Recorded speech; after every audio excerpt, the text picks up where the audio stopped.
Yan ang aeroplano. Oh, aeroplano. Yan. Dito kami sa Sigit.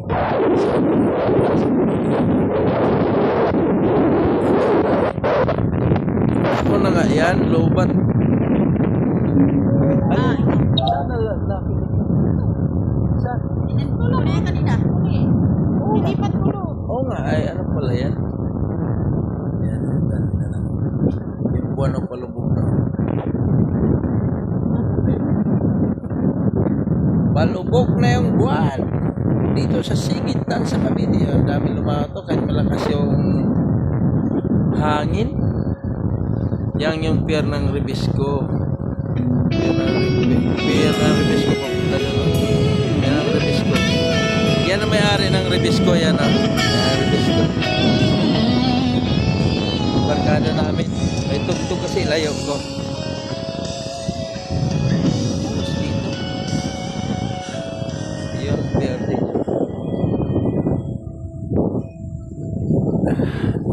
Buwan na buwan. Tumayo ako kasi may sounds baka magalit si Mita. Kailangan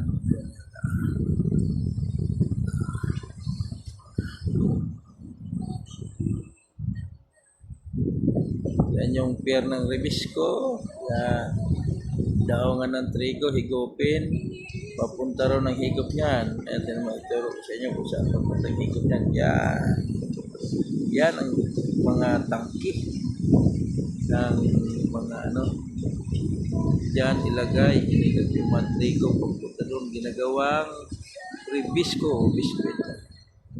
Yan ang laki ng ano nila, opisina. Ang budiga doon sa likod. Yan. Yan. Nakarga ng mga tracking. Kumuha ng mga ano,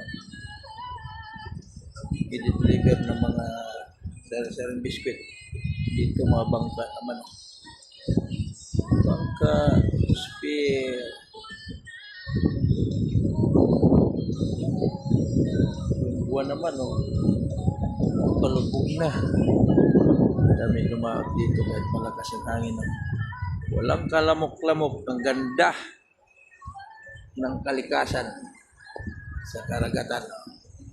Dito tayo nabubuhay sa karagatan. Ang karagatan natin, pinibigyan natin. Dahil lumaot. Kahit malakas, buhay sila para makakain yung pamilya. Buhay kahit malakas ang hangin. Dahil sa mga anak nila, asawa.